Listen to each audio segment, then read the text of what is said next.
కరెక్టేనా మరి ప్రస్తుతం ఈ ప్రభుత్వం చెప్తుంది అందరికీ మంచి చేస్తున్నాము, ప్రజాప్రభుత్వం మాదే అని చెప్తున్నారు. అందరికీ న్యాయం చేస్తూ ప్రతి సామాజిక వర్గాన్ని ఆదుకుంటూ వెళ్తున్నాం, పార్టీలు చూడడం కుల మతాలు చూడకుండా పరిపాలన చేస్తుందని చెప్తున్నారు. మరి ఎలా ఉంది అసలు ఈ ప్రభుత్వంలో ఇలాంటి దాడులు జరుగుతూ వస్తున్నాయి కదా, ఏమనిపిస్తుంది? నిజంగా ఈ రోజున ప్రజాస్వామ్యం అపహాస్య పాలవుతా ఉందనడానికి నిజమైన ఉదాహరణ ఈ గన్నవరం నియోజకవర్గం.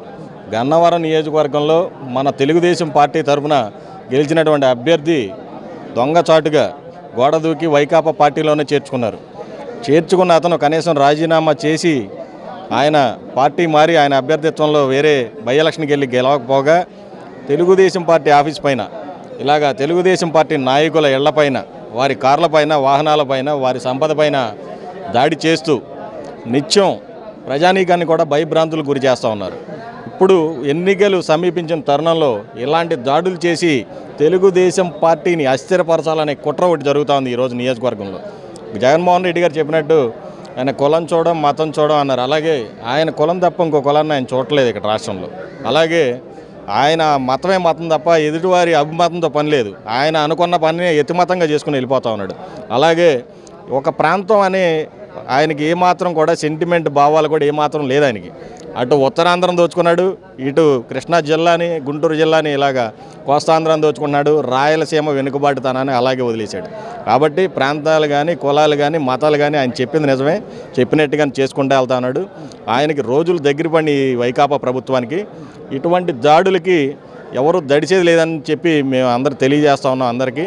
ఎందుకంటే దీనికి 10 చేయగల సామర్థ్యం మాకున్న మా నాయకుడు మాకు నేర్పినటువంటి క్రమశిక్షణ, మా పార్టీ, మా సిద్ధాంతాలు, మేము వారి అడుగుజాడలో నడుస్తున్నాం. కాబట్టి ఇలాంటి కార్యక్రమాలు మేము ఎప్పుడు అధికారంలో ఉన్నప్పుడు కూడా చేయలేదు. ఈ 2 నెలల్లో తుమ్మితే ఊడిపోయి ప్రభుత్వం ఇలాంటి చర్యలు చేస్తూ వారి పిచ్చి పరాకాష్ట చేరుకుంది అనడానికి ఇది ఇలాంటి ఉదాహరణ. ఇలాంటి దాడులతో ఎవరిని మభ్యపెట్టలేరు, భయపెట్టలేరు అని చెప్పి తెలియజేస్తూ, మీకేమన్నా ఉంటే ఈ 5 సంవత్సరాల పరిపాలన అయిపోవచ్చింది కదా, నిజంగా మీరు ప్రజలకి మంచి చేసి ఉంటే ప్రజల్లో రండి, కార్యక్షేత్రంలోకి రండి, ప్రజాక్షేత్రంలో రండి, తెలుసుకుందాం. ఇక్కడ ఈ గ్రామంలో నరసయ్య గారు ఎలక్షన్ ఆడతాడు. ఈ ఎలక్షన్లో మీ తరఫున ఒక మనిషిని పెట్టి ఎలక్షన్ ఆడండి. ఆయనకన్నా ఒక కోటి మీరు ఎక్స్ట్రా ఈ గ్రామం నుంచి రేపు ఎమ్మెల్యే అభ్యర్థికి వేయించి అప్పుడు మీ డాంబీకాలు కానీ మీ గంభీరాలు కానీ అక్కడ చేయండి. ఇలా దాడులు కాదు, ఇలా అర్ధరాత్రి వచ్చి దొంగచాటుగా దెబ్బతీయడం కాదు. లేదంటే రమ్మని చెప్పండి, పలానా టైం చెప్పండి, చూపిద్దాం అప్పుడేంటో. ఇప్పటికీ ఎమ్మెల్యేలు కూడా రాజీనామాలు చేస్తున్నారు వైకాపా పార్టీకి, ఎమ్మెల్యే పదవి కూడా. ఒక పక్కన 175 మాదే అని చెప్పి కూడా ధీమా వ్యక్తం చేస్తున్నారు. మరో పక్కన ఏం చెప్తారు? అక్కడ ప్రజాస్వామ్య దేశంలో నియంతృత్వ పోకడలకి మారు పేరు వైఎస్ జగన్మోహన్ రెడ్డి గారు. ఎమ్మెల్యేలని ఒక లెక్కలేనితనం, ఎమ్మెల్యేలు కూడా వారికి పూర్తి స్వేచ్ఛనివ్వకుండా 4 సంవత్సరాలు అణిచివేసి వాళ్ళని పరిపాలన చేసి వాళ్ళని బానిసలుగా చేసి ఆయన పరిపాలన చేశాడు. కాబట్టి వాళ్ళు కూడా తట్టుకోలేక కొంతమంది ఇలా బరస్ట్ అయ్యి ఈ రోజున బయటకు వచ్చి వాళ్ళు స్వేచ్ఛావాయులు పీల్చడానికి బయటకు వస్తూ ఉన్నారు. ముందు కూడా భారీ ఎత్తున వైకాపా పార్టీ ఖాళీ అవడానికి సిద్ధంగా ఉంది రాష్ట్ర వ్యాప్తంగా. ప్రజాస్వామ్య విలువలు కాపాడడానికి నారా చంద్రబాబు నాయుడు గారు కంకణం కట్టుకుని అహర్నిశలు కష్టపడి మన రాష్ట్రాన్ని, రాష్ట్ర భవిష్యత్తుని మార్చడానికి పవన్ కళ్యాణ్ గారి సహకారంతో ముందు అధికారంలోకి రాబోతూ ఉన్నారు. రాష్ట్రానికి మంచి శకునం జరగబోతూ ఉంది. కాబట్టి ప్రజలందరూ కూడా ఈ 2 నెలల్లో కూడా గమనించి మంచి ప్రజాప్రభుత్వాన్ని, ప్రజాస్వామ్య విలువలు పాటించేటువంటి పార్టీని ఎన్నుకోవాలని చెప్పి మేము కోరుతున్నాం. అంటే ఇప్పటికే గన్నవరం అనేది నాకు పంచుకోవటానికి చెప్పి వల్లభనేని వంశీ గారు కూడా సవాళ్ళు చేస్తూ వస్తున్నారు, నన్ను ఢీ కొట్టేవాళ్ళు లేదని చెప్పేసి. మరి ఎలా అనిపిస్తుంది ఈసారి? ఏంటి ఆయన్ని ఢీ కొట్టేవారు లేరంటే నిజంగానే అతిశయోక్తి. ఆయన ఢీ కొట్టేవారు లేరంటే అవినీతిలో నిజంగానే ఆయన ఢీ కొట్టేవారు లేరు, అక్రమాల్లో ఆయన నిజంగా ఢీ కొట్టేవాళ్ళు లేరు, ఇలాగ దారి కాచి దొంగచాటును దెబ్బతీసేవాళ్ళు నిజంగానే ఆయన ఢీ కొట్టేవారు లేరు. ఎందుకంటే గన్నవరం పాలిటిక్స్ ఎప్పుడు ఫెయిర్గా జరుగుతాయి. పుచ్చలపల్లి సుందరయ్య గారి కాడి నుంచి, వలివేల సీతారామయ్య గారి కాడి నుంచి, బలవర్ధనరావు గారు, రత్నబోసు గారు, అలాగే బాలకృష్ణారావు గారు, ముద్రబైన వెంకటేశ్వరరావు గారు లాంటి మహామహులు ప్రాతినిధ్యం వహించినటువంటి నియోజకవర్గం ఇది. ఈరోజు నువ్వు కొత్తగా నన్ను బీటౌట్ చేయలేరు అన్న దేనికంటే అవినీతి, అక్రమాలు, ఇలాంటి దాడులకి నిన్ను బీటౌట్ చేయలేరు. కానీ ప్రజాక్షేత్రంలో ఇది కంచుకోట, గన్నవరం గడ్డ, తెలుగుదేశం అడ్డ. కాబట్టి ఖచ్చితంగా మీ ఓటం ఖరారైంది. 50,000 పైచిలుకుగా మెజారిటీతో యార్లగడ్డ వెంకటరావు గారు ఇక్కడ విజయడంగా మోగిస్తూ ఉన్నారు. దాన్ని తట్టుకోలేకే ఇలాగా ఆయనకి సహకరించి ఆఫీసు కోసం ఆయన ప్రాంగణాన్ని ఇచ్చినటువంటి నరసయ్య గారి ఇంటి మీద అర్ధరాత్రి దాడులు చేయించారు. దీన్ని ఆయన కూడా ఎటువంటి భయపడి మీలాంటి ఉడత ఊపులకి తాటాకి చెప్పులు భయపడ్డు ఆయన వెనకాల మా తెలుగు యువత అలాగే తెలుగుదేశం పార్టీ శ్రేణులు మొత్తం కలిసి ఉంటాం. ఆయనకి పూర్తిగా మా మద్దతు తెలియజేస్తూ ఇలాంటి ఉడత ఊపులకి మేము భయపడమని చెప్పి మరొకసారి తెలియజేస్తూ ఇలాంటి అవివేకమైన కార్యక్రమాలను ఇకనైనా బంద్ చేసుకుని ప్రజాస్వామ్యయుతంగా మీరు రేపు ఎన్నికల్లోకి రండి. ఇంకా 2-3 నెలల ఎన్నికలు ఉన్నాయి కాబట్టి అక్కడ కార్యక్షేత్రంలో తేల్చుకుందాం అని చెప్పి మేము విజ్ఞప్తి చేస్తాం. సమస్యనా మరి గతంలోనే మీరు వల్లభనేని వంశీకి చాలా అనుచరుడిగా ఉన్నారని తెలిసి చాలా వార్తలు వచ్చాయి. మరి ఈరోజు ఆయన వైసీపీలోకి వెళ్తాం చూస్తున్నాము. ఈరోజు దాడులు చేస్తున్నారు తెలుగుదేశం పార్టీలో ఉన్న నాయకుల మీద, కార్యకర్తల మీద. అంటే ఆయన అధికార పార్టీ వాళ్ళేమో ఈరోజు కులం చూడడం, పార్టీ చూడడం, అందరికీ మంచి చేస్తామని చెప్పి మాట్లాడుతున్నారు. మరో పక్క ఇలాంటి దాడులు ఎలా అనిపిస్తుంది? అసలు వల్లభనేని వంశీ గారి గురించి ఏం చెప్తారు? ఈరోజు 3 గంటల ప్రాంతంలో వాణిజ్య విభాగం కార్యదర్శి గొడవల్లి నరసింహరావు గారి ఇంటి మీద 3 కార్లు పగలగొట్టి అగంతకులు వచ్చి ఈరోజు చాలా దుశ్చర్య చేశారు.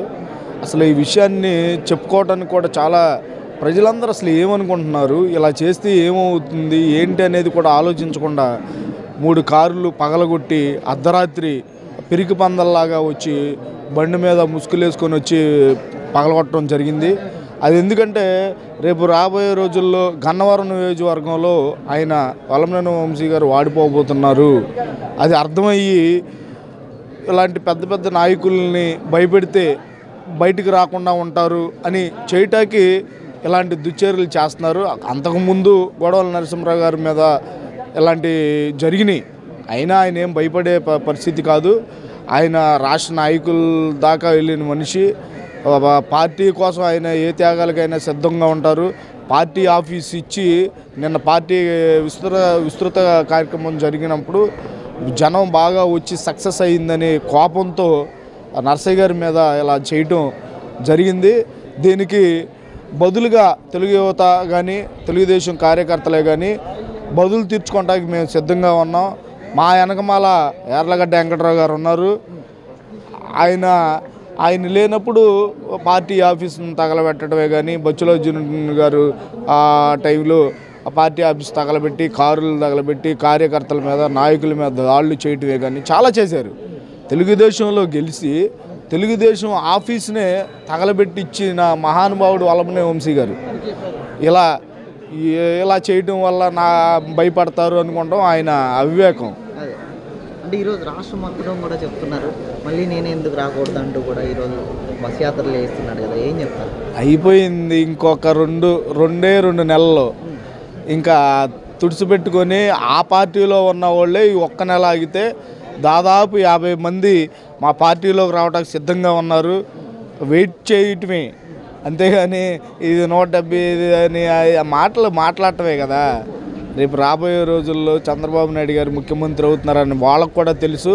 భయభ్రాంతులకు గురయ్యి వైఎస్ఆర్ పార్టీలో ఉన్న నాయకులే కానీ వీళ్ళంతా భయపడి ఎప్పుడు పార్టీలోకి వెళ్ళిపోవాలా, ఎప్పుడు తీసుకుంటారా అని మా నాయకుల దగ్గరికి వెళ్ళి లాబింగ్లు చేసే పరిస్థితికి వచ్చారు. అంటే ఎలా ఒక పక్క చెప్తున్నారు కదా 175 మీరు అన్నట్టు 175 గెలుస్తాం మేము అని చెప్పేసి, మా పార్టీలో ఎంతమందిని మార్చినా సరే అన్ని వర్గాలకి న్యాయం చేస్తూ ఈరోజు సీట్లు ఇస్తున్నాము. 175 నియోజకవర్గంలో ఉన్న పులివెందుల్లోనే జగన్ రెడ్డి వాడిపోబోతున్నాడు. బీటెక్ రవి గెలవబోతున్నాడు అక్కడ. 175 కాదు, పులివెందుల్లోనే జగన్ రెడ్డి వాడిపోబోతున్నాడు. దానికి ఊరికినే 175 అని చెప్తారు, అది పెద్ద విషయం కాదు. కానీ గన్నవరం నియోజకవర్గంలో ఎలాంటి దుశ్చర్యలు చేయటానికి చేస్తూ ఉన్నారు. ఇంకో విషయం ఏంటంటే మాకు కొత్తగా న్యూస్ వచ్చింది ఇప్పుడే, గన్నవరం నియోజకవర్గంలో వల్లభనేని వంశీ గారికి టికెట్ లేదు, ఆయన పెనమలూరు పంపిస్తున్నారని వార్త వస్తుంది. అందుకు కూడా మనం ఇక్కడ ఎలాగ ఉండట్లేదు కాబట్టి ఇలా చేద్దాం అనే ఆలోచనతో కూడా ఆయన చేపించుంటారని మేము భావిస్తాం.